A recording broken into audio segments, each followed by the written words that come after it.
Welcome to the Grow Strong Leaders podcast. I'm your host, Meredith Bell, and I interview business leaders who are committed to their own growth and the development of everyone on their team. If you enjoy my podcast, be sure to subscribe and rate it on your favorite podcast platform.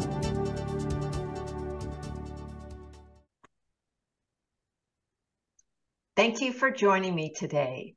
I'm your host, Meredith Bell, and those of you that are longtime listeners of my show know how much I love bringing to you people who are committed to their own development as well as the development and growth of the people in their organizations. And today I have someone really special who's an amazing person at doing both things.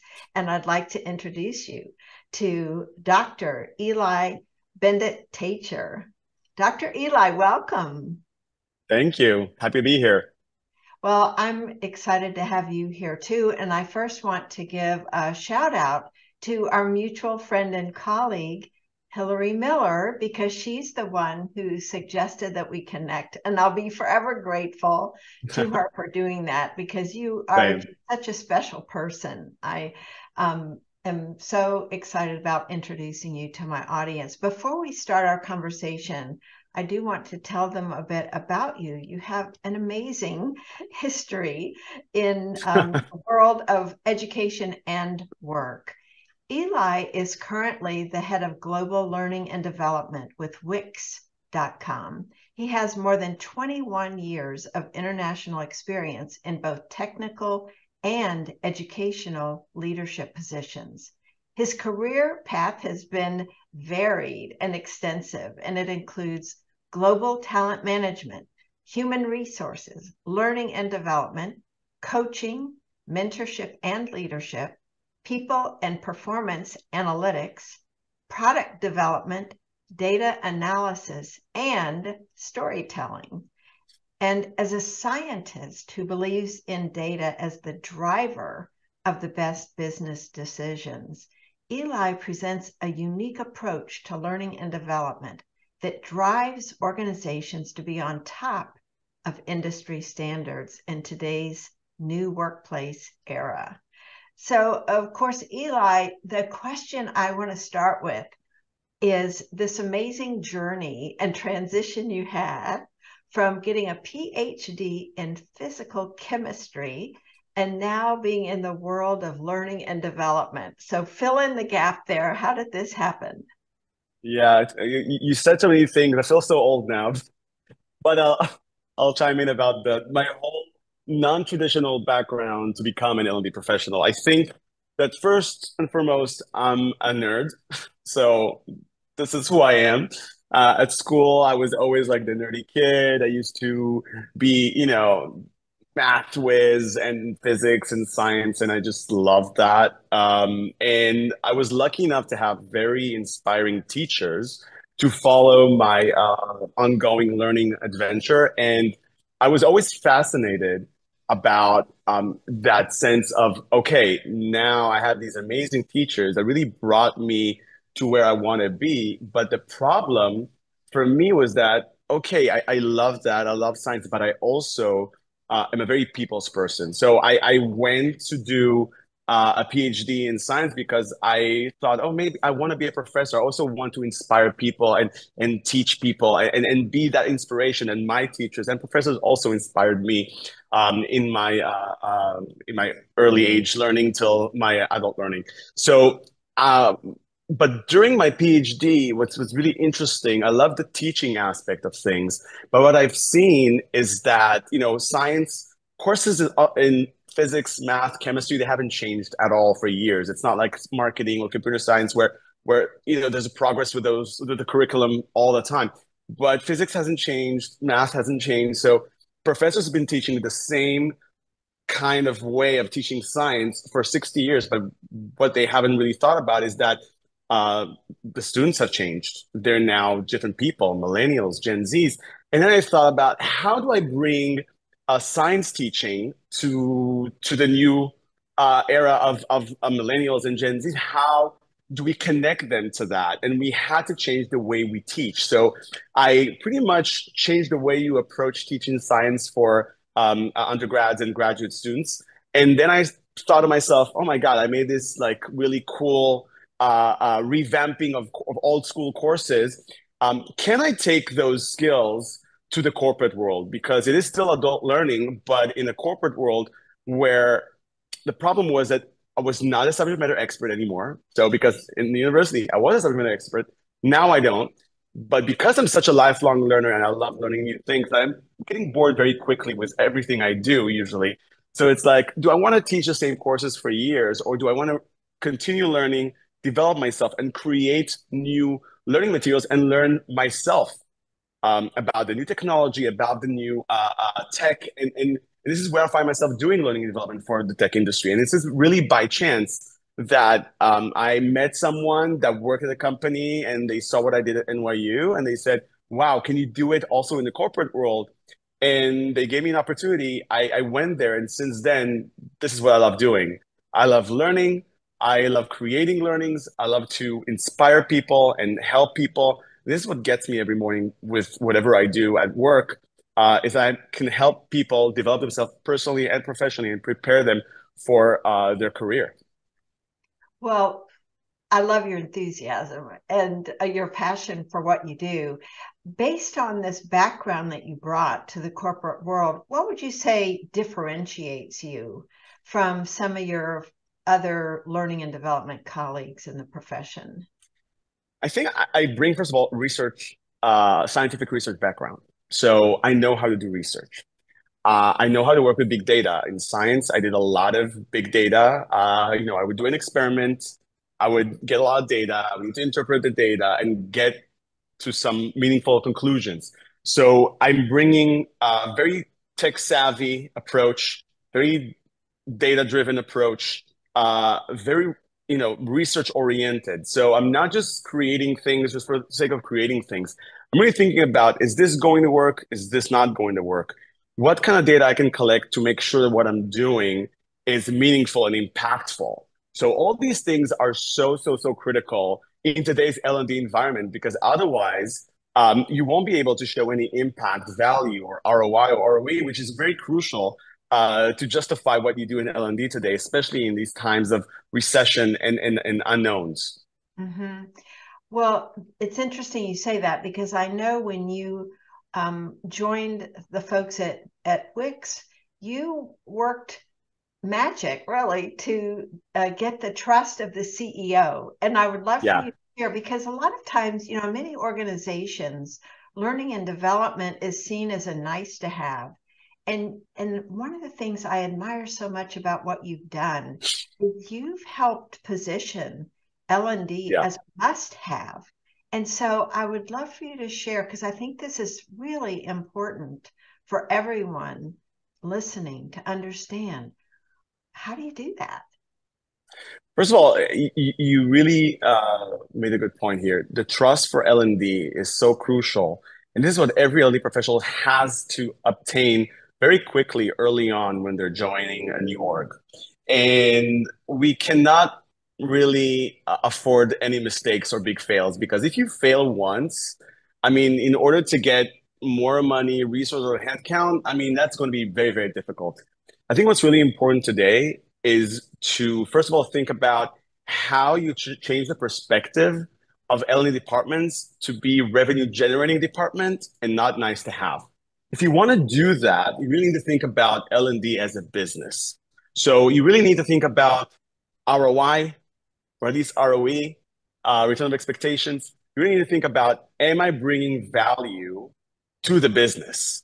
And in order to do that, I'm thinking about everything from who I hire, the roles I need to be successful, even taking the projects. I mean, which project should I take?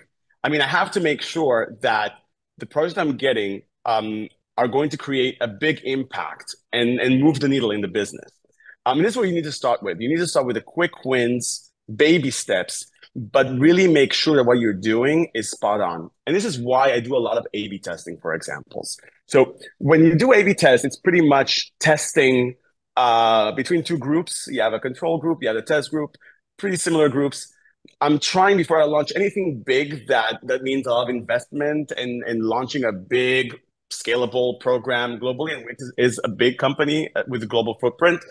Um, Before I do anything, I need to try it in a small scale and make sure that the expectations we have post that program are being met. And then when I do that, I make sure that, okay, these things worked and this is what I expected of having. And now let's multiply it by the other amount of people that can take that course and what impact that will bring globally. If I can put a dollar sign next to it, I will. Some trainings you can put a dollar sign to it and really calculate ROI. Some no, but at least we're setting up the expectations in advance of what kind of behavior change or what kind of impact we expect that training to bring post-launch. And we also need to think about how we can measure that. It's not just about, oh, I think that will happen. No, we need to set up expectations and set up the ways to measure it so we can actually do a post-mortem and understand, okay, do we see ROI here? Do we see the impact we expected? What does that mean business-wise? So whatever I think is really about delivering the goods and having data, objective data to support my claiming. It's not like, oh, everybody just enjoyed the training. No, you have to know what kind of data to collect, what kind of data is relevant to the business output we want to achieve, and then knowing how to communicate that to leaders to understand you see the impact, you see the value. This is what I bring to the table. If you give me more resources, more money, more headcount, that can be even multiplied. So showing the potential and just making sure that they see it. That caused me to want to ask a couple of other questions that I think are really important. Number one, what are some of the kinds of things that you do measure? Because I know smile sheets at the end of training means nothing in terms of impact. And number two, what are some of the ways that you follow up from training to make sure it does stick, that it does result in changed behavior that gets the results that other folks are looking for? Yeah, I mean, a lot of L&D people use the Kirkpatrick model. Everybody knows about it. Everybody loves it. And again, L&D is very limited to the first party data that we can collect. But there's also second party data that is out there in the company. But again, you need to buy in and the trust to get your hands on it. So the type of data we can collect is obviously things that are relevant to if people enjoy the learning, if people actually learn something. The tricky part is to measure behavior change and the business impact and the ROI. And this is where you need to partner with the right people to collect that data. So if you're doing an L&D project, right, and you have the stakeholders and you want to achieve a certain change, and again, you have to understand what kind of data you can collect. So sometimes it's business KPIs. And that's very, very easy. If it's any type of business role, like account management, sales, support, customer care, things like that, it's easier to measure because those people are being also measured by their performance. And there are some performance metrics that can be measured. And you can go back and make sure that the change you expected to have, you see within that group. So when I do A/B testing, I say, let's say, for example, we want our support people to answer double the amount of tickets in the same time, right? So that will obviously has a dollar sign next to it because this is money and everything. So I'm thinking about, okay, how much I need to invest in training that will give me that ROI. So sometimes it's really about what type of training we need to do, what kind of format, how much time we need to invest. We need to also calculate the offline time of training. So it cannot be too long because people cannot be too long offline because that's also money. So you need to think about what is the business output or performance output we're expecting and to measure that. So let's say we have two groups and we give that training to one group and then the other one, and then we're trying to understand if we see any change in the performance. And again, we're looking at the data right a month after we launch the training, and then we see if there's any change. And we can also argue and say, but how would you say, do you think that only the training contributed to that success? Maybe there are other parameters like the manager, other tools, because there are still two groups. can be as similar as possible, but there's still some differences. So we also do a lot of reflection surveys and trying to understand from the employees themselves what helped you this month to succeed in your job.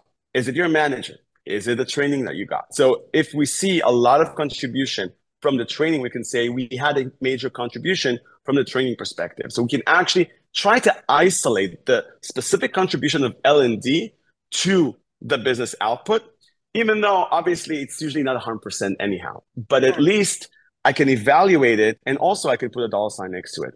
Also, performance-wise, I mean, a lot of people have performance reviews and they have career path analysis and things like that. We also have internal mobility.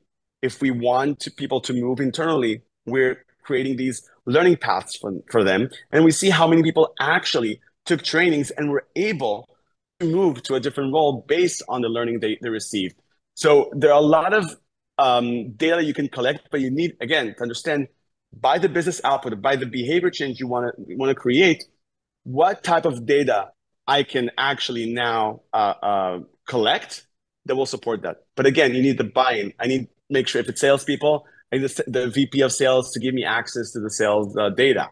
If it's something about that's performance KPIs, I need to see that data as well. If it's performance reviews or exit review or exit interviews, whatever it is, you still have to have access to the data, because as L&D people, we don't own all that data. But again, that's where the trust comes in. If people see that what you do has impact, and if you're able to show the impact, you get more resources that will benefit them, those groups, those employees, those managers will give you that data happily because they know it will do good for them. Mm-hmm. This is great. So let's circle back again to this establishing trust with the CEO. So the data is one part of it. What else is involved in gaining that trust? First of all, I think you really need to understand the business. I think this is something that L&D people and also HR people are not necessarily very, well educated about the business itself. Understanding where the company wants to be in a year from now, in 2 years from now. Is there any pivoting? Are there any changes, reorgs? Because by the end of the day, we need to be a crucial factor with every business decision that the company makes. But you need to have that visibility. So you need to really build a relationship with the CEO and also the leadership and the C-suite that understand that your involvement within every business decision is crucial, because you have a lot of insights and a lot of ideas of how to bring their vision, their business vision, to life. Because by the end of the day, a CEO once told me, "What if we invest in the learners so much money and then they leave?" And I said, "Just think about it. If you don't invest and they stay, you have, people who don't know what they need to do." And during COVID, where a lot of L&D people, they were like the first thing to cut off. But during that time, a lot of companies needed to pivot and change and reorg. But then if you cannot educate them and give them the right training and learning to be able to handle those changes and to handle those pivoting and to handle the change in business or wherever the direction the company is going to, you won't be able to move anything forward. So I think L&D is the last thing you want to cut if the company is in a place of distress or change or anything else. And this is what you need to do. Really understand the business and show the CEO that you do understand the business. Because if he understands that you understand the business, he knows that you are able to know what kind of training they need to bring the business goals this year to be fruitful. Mm-hmm. Excellent advice. Thank you. I want to zoom in now to your own leadership with your own because one of the things I know that you did is you created your own department values.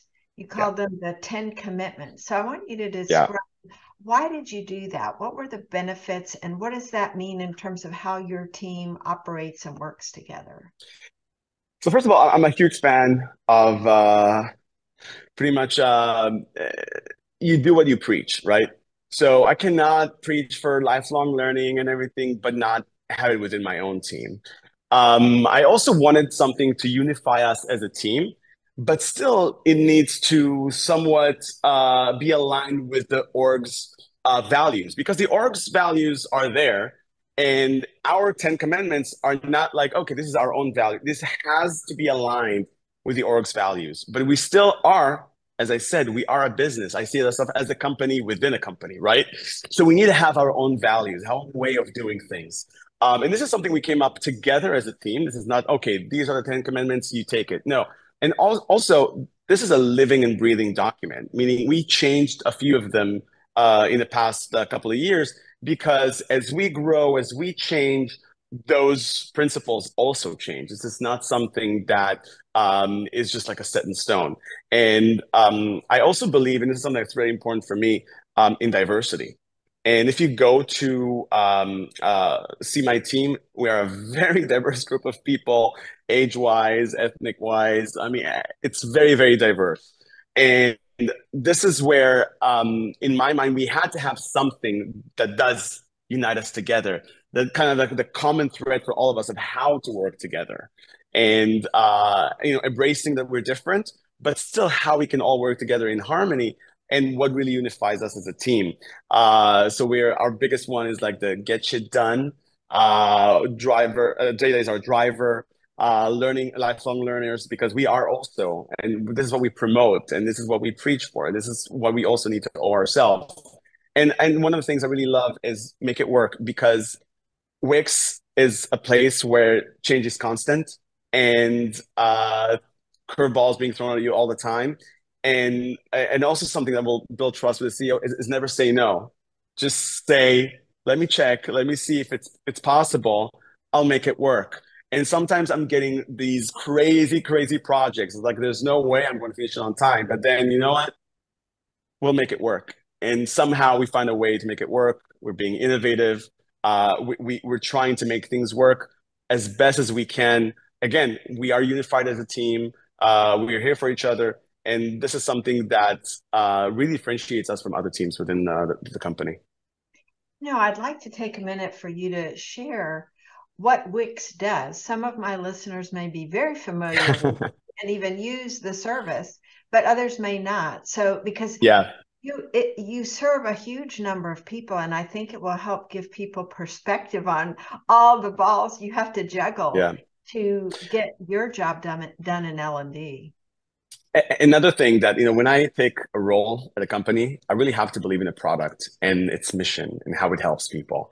Wix.com is a company that anyone can create their own website for whatever reason or whatever business they have. It could be someone who's doing yoga classes. It can be a restaurant, a munch and paw shop, anything from small business to even big and enterprises. So if you want to create your own website for free, you can do that. There's also premium options, obviously. But we believe that in today's world where all the internet is booming, and I think during COVID, where people had to stay at home, they had to find an alternative way to make a living. And Wix helped so many people to easily create their own website and to be able to really create new businesses and survive and thrive during that unknown time. And I can't even tell you the amount of clients who called us and said that we saved them from going bankrupt, and we saved their business. People who had stores, now they can create an online store that they can sell their stuff online and not just on their store, because all stores were closed. Mm-hmm. So this is like a great solution. I also used Wix even before I joined Wix, so I knew what they do. And also, I love their values. I think whenever you choose to work for someone, it's really important that the brand and the company's values resonate with your own. Some of the things are really, work in transparency. This is exactly even some of our guiding principles in my team. It's so important that we just all trying to be winners, no assholes, really work together and with transparency and trust. And this is something that I immediately resonate with. And I just love the product, the people I work with. It's just been amazing. And you have approximately how many clients around the world? Wow, we're talking about a lot. I mean, 100 and something million, maybe more. I mean, it's crazy. I mean, this is a global company. We support almost all languages you can think of. So it's just beyond. We're helping so many people, and again, even people who don't have any experience with building a website, they can easily do that. And that's just great. So yeah, I also have my own website by Wix. And my daughter actually created her own website as well during COVID because she's really into, green world and helping animals. She created her own Save the Turtles website. So if she could do a site with Wix, anyone can. That's great. I love that. Because she's pretty young, I would guess, right? Yeah, she was 9 at the time. Oh, that's very cool. That would be quite user friendly, I would say then, if a Very 9-year-old user friendly. website. Very. So thinking about the expansion of your team, you have grown from, I think you had said 15 to Yeah, to so like triple. yeah. It's crazy. Yeah. Talk about how you have handled that growth. How do you hire people to be sure they will be a good fit with everyone else on your team and within the company? Yeah, I think when I joined Wix, I joined when there was nothing basically on L&D. I mean, there is OD, that's a separate team, but they're doing mostly like organizational, all company development and management training and leadership training. But I'm doing most of the practical, specific role L&D. So I had to kind of gather people. So literally, I interviewed people within Wix to help me build that department from scratch. And I had 15 people, and all of a sudden I said, okay, we need more, we need more. Even my boss says, what you're doing is amazing. I want more and faster. So just hire, hire, hire. And it was a time where I used to introduce new team members every week. And I also wrote about the new L&D professional persona on LinkedIn and how I hire people. So first of all, I have to see passion in their eyes for learning. They have to be lifelong learners. They have to really love helping people with learning and really understand the value and what it brings to someone. I always say I'm preparing people for their next role, even if it's within Wix or outside of Wix, because today the young generation need to feel like the company invests in their own development and not just on the job development. Mhm. And everything is really quick and fast, and they want everything now. I'm also looking for people who will challenge me. I'm looking for a yes person. I'm looking for someone that will challenge me to bring a different skill set than mine. I want to learn from my own employees. So I'm looking for someone to complement the skill set I already have within the team. So before I hire, I really do evaluation of the team I have. I say, okay, what's missing, personality wise, skill set wise. I'm looking for talents. I'm looking for people who are like the diamond in the rough sometimes. Obviously, for some roles, I need a minimum specific skills. But in some roles, I look for unicorns. I look for people like we can shape and bring them to be an L&D professional from scratch again. But Mhm. again, I have to see that passion, that this is what they're excited about. And also, I need to see some of our guiding principles methodology with that person as well, because eventually you need to gel within the team.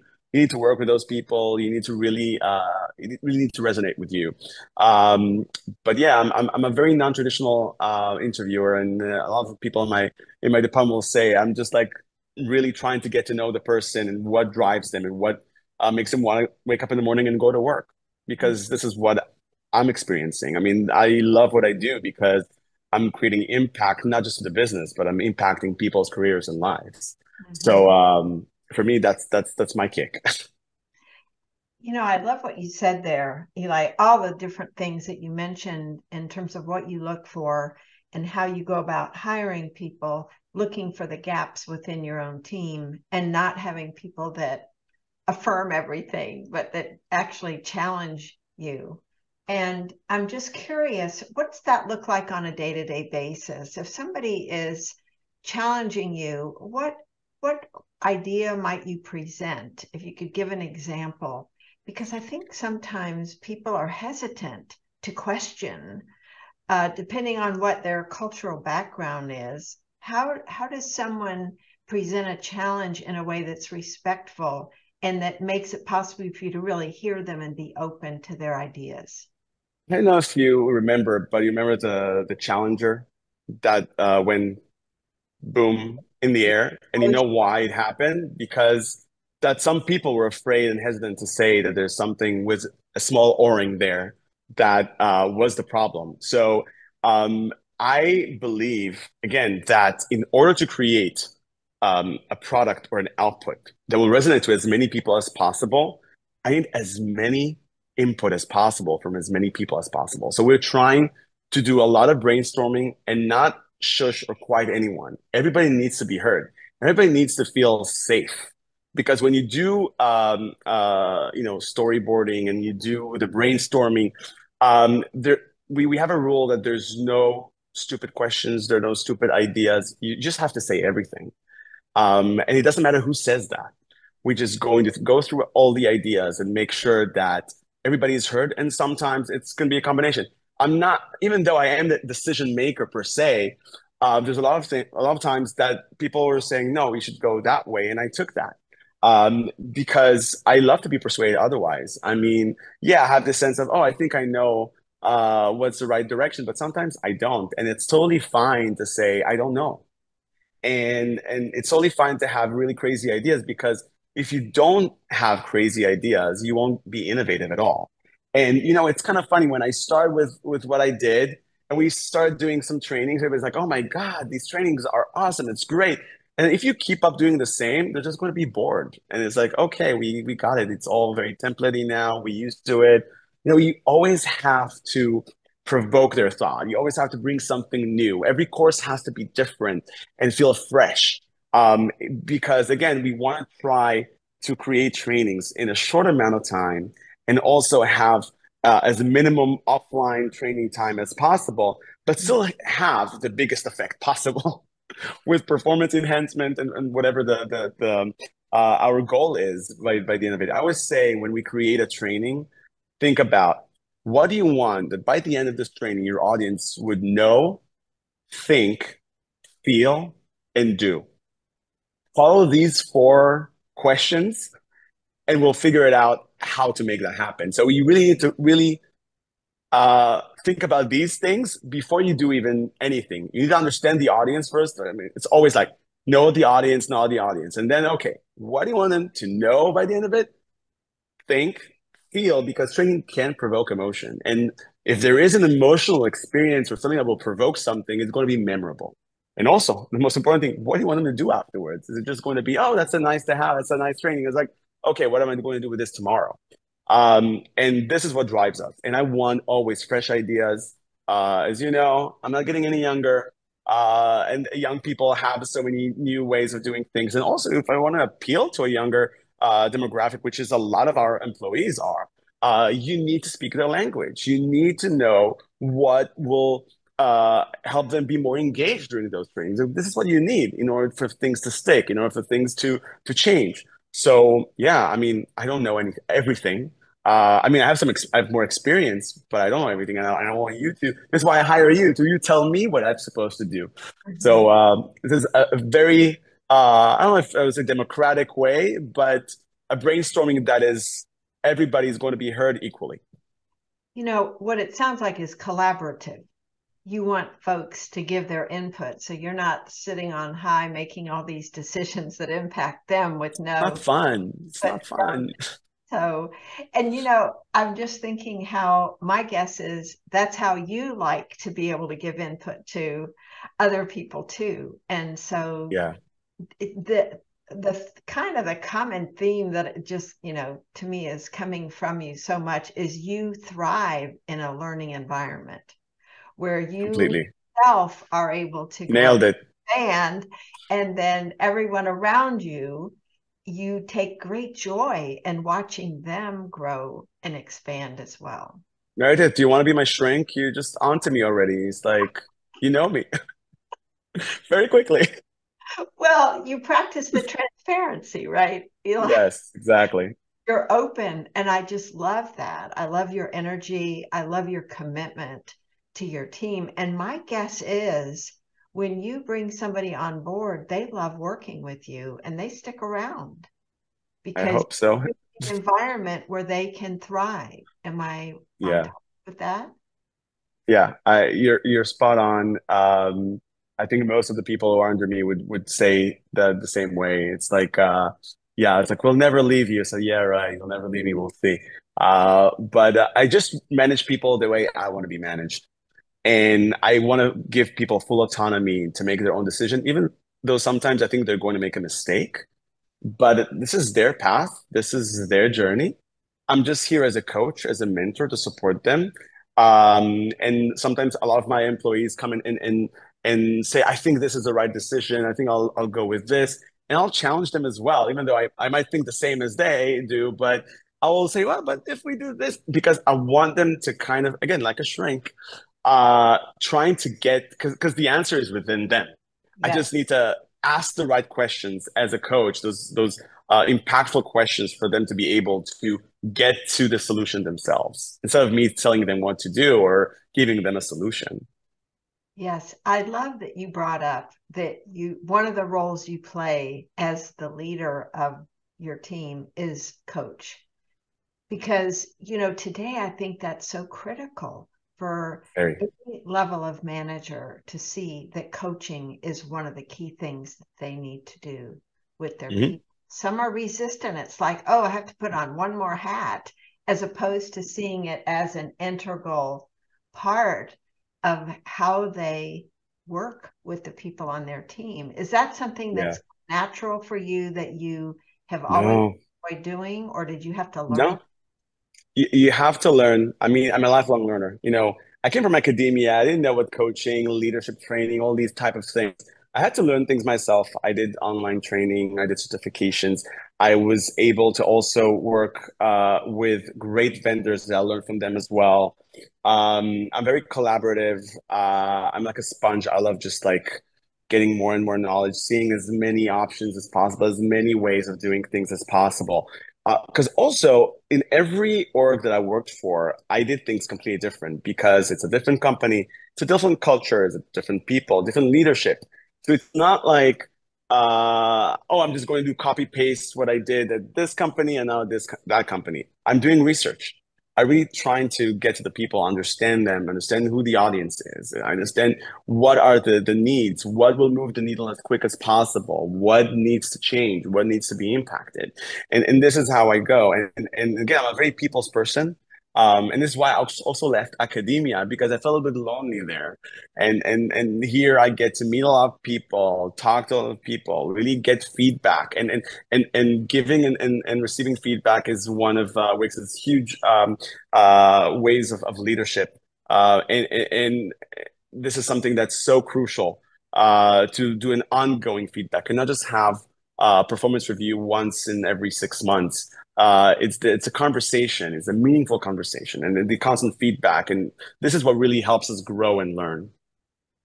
Mm, speaking my language. I love that. Yes. I think that's so critical.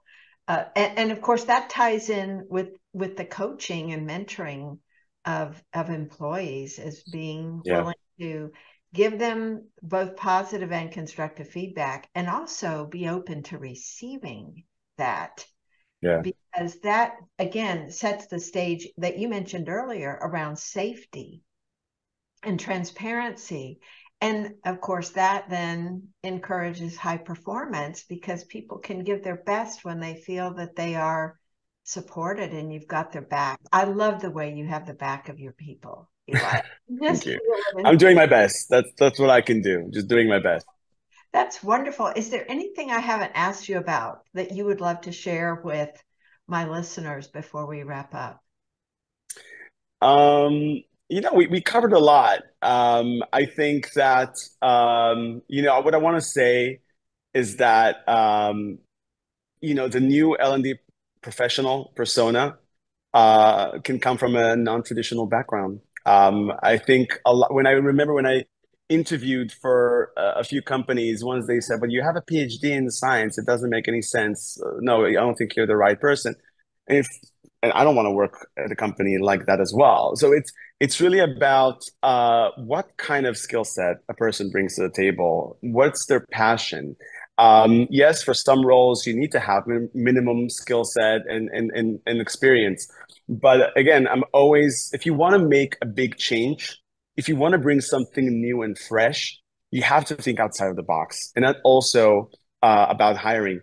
A lot of people transition to L&D from different types of roles. It can be a business role, it could be a marketing role, it can be even product management roles. I mean, you need to think about what those people bring to the table. So yeah, I mean, this is how I hire. This is where I want our L&D industry to be able to do, to embrace people, to have the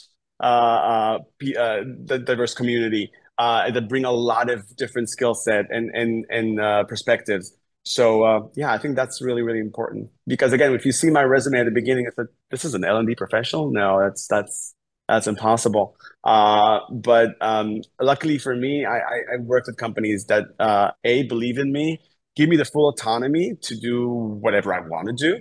And I was able to prove them that I'm able to achieve a lot and even more than what they expected. So that's great. Thank you for that addition.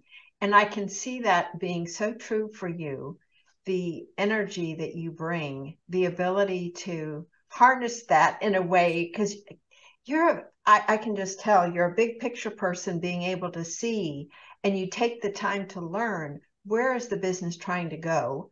And so how can I then contribute with my team to get them there in this particular area? And anyone who's talking to you as a potential hire that can sense that from you, to me, that's such an asset. And I can see where that's what you would look for and value in other people, no matter what their background was. If they're teachable, if they are wanting to learn, if they come to you with the core competencies as a human being and have the learning openness, then my guess is you can help them develop into whatever role it is you want them to play. Exactly. When there's a will, there's a way.